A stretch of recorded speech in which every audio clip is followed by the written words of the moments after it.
ప్రధానంగా ఆర్ఎస్ఎస్ ఈ దేశంలో భారత రాజ్యాంగం ప్రకారం డాక్టర్ బాబాసాహెబ్ అంబేద్కర్ గారి నేతృత్వంలో సంక్రమించిన రిజర్వేషన్లను రద్దు చేయాలన్న ఆలోచన ఆర్ఎస్ఎస్ యొక్క మూల సిద్ధాంతము.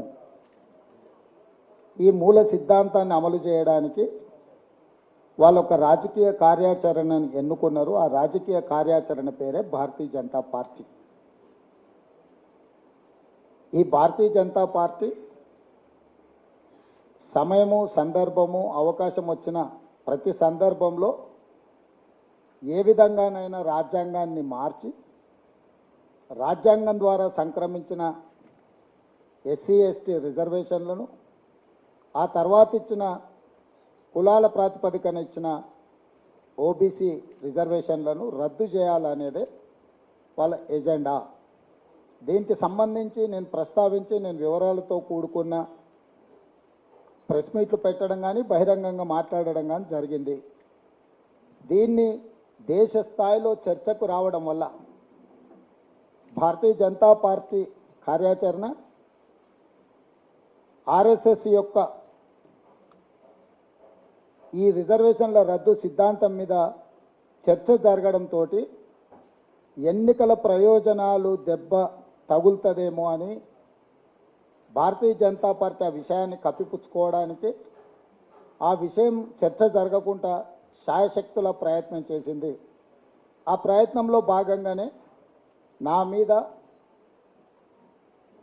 ఢిల్లీలో మినిస్ట్రీ ఆఫ్ హోమ్ అఫేర్స్ స్వయంగా కేంద్ర హోంశాఖనే ఫిర్యాదు చేసి నా మీద అక్రమ కేసులు పెట్టి ఆ అక్రమ కేసుల నోటీసు నాతో పాటు కాంగ్రెస్ పార్టీ సోషల్ మీడియా పనిచేసే వాళ్ళందరినీ 5-6 మందికి నోటీసులు ఇచ్చి గాంధీ భవన్కి వచ్చి ధైర్యంగా మాకు నోటీసులు ఇచ్చి ఈరోజు ఢిల్లీలో హాజరు కావాలని హుకుం జారీ చేసి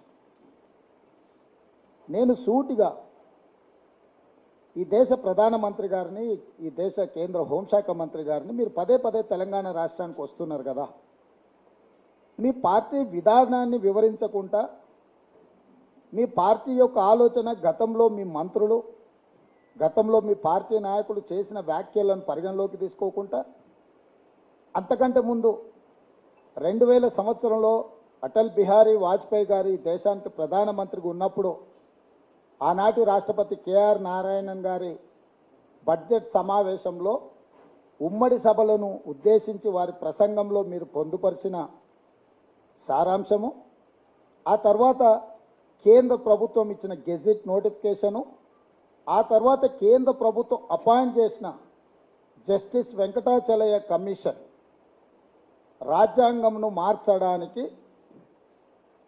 తీసుకోవలసిన చర్యలను, సూచనలను జస్టిస్ వెంకటాచలయ్య కమిషన్ అపాయింట్ చేసి వారితో 10 మంది రాజ్యాంగ నిపుణులను అందులో చేర్చి 2002లో వారు ఇచ్చిన సూచనలు మీరు దాచిపెట్టుకొని ఈరోజు రహస్య ఎజెండాగా మార్చుకొని 2024 ఎన్నికల్లో మీ పార్టీకి 2/3 మెజారిటీ వస్తే 2/3 మెజారిటీతోని రాజ్యాంగాన్ని మార్చడానికి మీరు వేసుకున్న ప్రణాళికలను నేను ప్రస్తావించిన. నేను ఇంత విస్పష్టంగా, నిర్దిష్టంగా ప్రధాన ప్రతిపక్ష పార్టీ కాంగ్రెస్ పార్టీ ఈ దేశానికి ఎస్సీ ఎస్టీ ఓబీసీ రిజర్వేషన్లు ఇచ్చిన పార్టీగా, ఆ పార్టీ ముఖ్యమంత్రిగా మీ మీద ఆధారాలతో కూడుకున్న ఆరోపణలు నేను చేస్తున్నప్పుడు ప్రభుత్వం వివరణ ఇచ్చుకోవడం కానీ, ప్రభుత్వం ఒకవేళ వాళ్ళు చేయాలనుకుంటున్న చర్యల వల్ల సమాజానికి నష్టం జరుగుతుంది అనుకుంటే సవరించుకోవడం కానీ చేయకుండా ఎన్నికల్లో నెగ్గడానికి ఈడీ, ఇన్కమ్ ట్యాక్స్, సిబిఐని వినియోగించినట్టు ఇప్పుడు ఢిల్లీ పోలీసులు నా మీద ప్రయోగం చేస్తున్నారు. ఢిల్లీ పోలీసులను ప్రయోగించడం వల్ల తెలంగాణ రాష్ట్రం, తెలంగాణ సమాజం భయపడుతుంది అనుకొని తెలంగాణ ముఖ్యమంత్రిగా దళితులకు, గిరిజనులకు, బలహీన వర్గాలకు అండగా నిలబడకుండా మీ ముందు లొంగిపోతానని ఈ ఢిల్లీ సుల్తాన్లు ఎందుకు అనుకుంటున్నారో నాకైతే అర్థం కాలేదు. ఈరోజు ఈ బాధ్యత, ఈ హోదా, ఈ దళితులు, గిరిజనులు, బలహీన వర్గాలు, మైనారిటీలు మాకు ఇస్తే వచ్చిన హోదా, ఈ హోదా ఖచ్చితంగా రిజర్వేషన్లను కాపాడడానికి భారతీయ జనతా పార్టీ చేపడుతున్న కుట్రను తిప్పికొట్టడానికి తప్పకుండా ఈ బాధ్యతను నేను ఉపయోగిస్తా. ఈరోజు మీడియా మిత్రులకు క్రొనలాజికల్గా కొన్ని విషయాలను మీ దృష్టికి ఈరోజు మీకు ఇస్తాం. 2000 సంవత్సరంలో ఫిబ్రవరి 22, 2000 సంవత్సరంలో భారతీయ జనతా పార్టీ నేతృత్వంలో ఉన్న ఎన్డీఏ ప్రభుత్వం అటల్ బిహారీ వాజ్పేయి గారు ప్రధానమంత్రిగా గెజిట్ నోటిఫికేషన్ విడుదల చేసిండ్రు. ఈ గెజిట్ నోటిఫికేషన్లో ఒక పారాగ్రాఫ్ నేను చదివి వినిపిస్తాను. Whereas the National Agenda for Governance contains a pledge that a commission shall be appointed to review the Constitution of India in the light of more than 50 years of its working and make suitable recommendations for any possible changes, and this pledge was affirmed in the President's address followed by a motion of thanks from the both House of Parliament.